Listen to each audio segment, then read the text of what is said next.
On Feb 28, 2026, the world was stunned. The United States and Israel launched a joint airstrike on Iran. Their target was Supreme Leader Ayatollah Ali Khamenei's residence in Tehran. The compound was obliterated in minutes. Satellite images confirmed the devastation. The Trump administration made no secret of its goal: regime change at the very top. Khamenei, Iran's most powerful figure for over 3 decades, was killed along with key officials, leaving a gaping power vacuum. This was the first time since 1979 that a foreign power had assassinated Iran's head of state. The world braced for what would come next: collapse, retaliation, or all-out war. International support for the strike was thin. Only a handful of U.S. allies backed the move.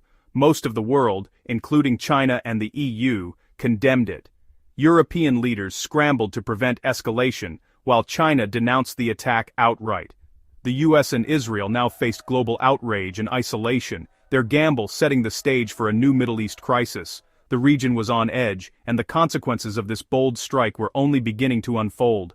The world held its breath, waiting for Iran's next move. To grasp the shockwaves, you need to know who Khamenei was. As supreme leader since 1989, he was Iran's ultimate authority: political, military, and religious. His word was law, shaping everything from foreign policy to daily life. Khamenei's rule was defined by resistance to the U.S. and Israel, and by his iron grip on the IRGC, judiciary, and media. He survived sanctions, protests, and economic crises, but refused reforms, alienating much of Iran's youth. For hardliners, he was a symbol of defiance. For many others, the face of repression. His sudden death ended an era and left the Islamic Republic's future in doubt. No one else commanded his authority or loyalty. The power vacuum is immense, and the struggle to fill it could reshape Iran for years. The fate of the revolution he helped build now hangs in the balance. Iran's next chapter is uncertain and potentially explosive. The U.S. called it regime change, not just new leadership, but the end of the Islamic Republic itself. Washington and Jerusalem wanted a government aligned with their interests, perhaps even a secular democracy. For decades, they saw Iran as a threat, accused of nuclear ambitions, supporting militant proxies, and crushing dissent. Supporters of regime change hoped the strike would spark a popular uprising, but history warns otherwise. Killing a leader rarely topples a regime overnight. Foreign attacks can unite even divided societies against a common enemy. Iraq and Libya showed that removing dictators can unleash chaos, not democracy. The gamble in Iran is that this time will be different, but the risks are enormous. The world has seen how regime change by force can backfire. Iran's future now hangs on whether this strike ignites reform or deeper turmoil. Iran's government is a web of power, not a simple dictatorship. The supreme leader sat atop a system designed for survival, with hardline clerics, the IRGC, and unelected councils holding real control. The constitution outlines a succession plan, a temporary council takes over, and the assembly of experts selects a new leader. But the real muscle lies with the IRGC, a military, economic, and political powerhouse. The IRGC, police, and besieged militia can crush dissent and maintain order. Khamenei's death, however, removes the ultimate arbiter among rival factions. Without his authority, infighting could erupt between clerics, politicians, and military commanders.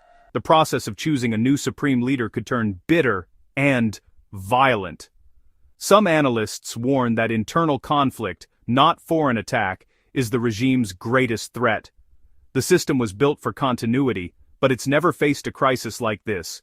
Iran's future now depends on whether its power structure can hold, or if it will fracture under pressure. The coming days will test the regime as never before. The stakes for Iran's survival have never been higher. Inside Iran, reactions to Khamenei's death revealed a nation divided. In liberal neighborhoods, quiet celebrations broke out, fireworks, hopeful whispers, and cautious optimism. For many, Khamenei's death was a chance for change, a possible end to decades of repression. But millions mourned. State TV showed weeping crowds and hailed Khamenei as a martyr. The government called for mass mourning, projecting unity and vowing revenge. Security forces flooded the streets, internet access was restricted, and dissent was swiftly suppressed. The regime's grip remained strong, but the opposition's hope flickered. Years of repression left the opposition fragmented and fearful. Public celebrations were rare and discreet. State-sponsored mourning was loud and overwhelming. The regime's power was on full display, but cracks in society were clear. The key question: will this shock galvanize the opposition, or help hardliners tighten control? Iran stands at a crossroads. Change is possible, but far from certain. The world watches to see which path Iranians will choose. The US and Israel defended the strike as necessary for security. Their few allies offered tepid support. Most of the world condemned the attack, fearing escalation and instability. China and Russia denounced the killing, seizing the moment to criticize US policy.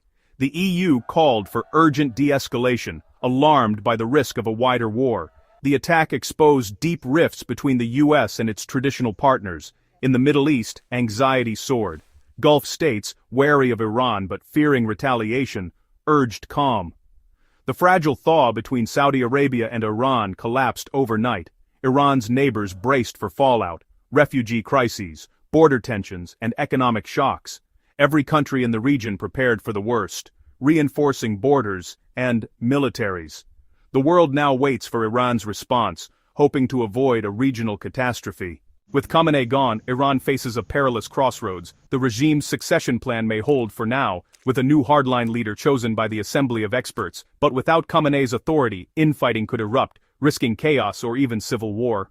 The US and Israel hope for a popular uprising, but the opposition is fragmented and the security forces remain ruthless.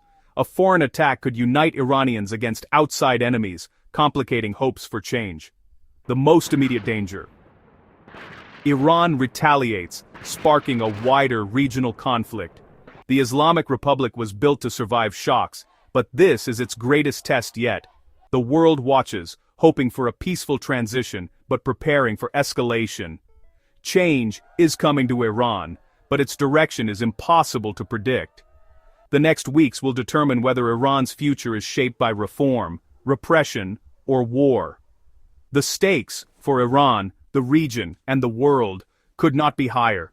The story is far from over.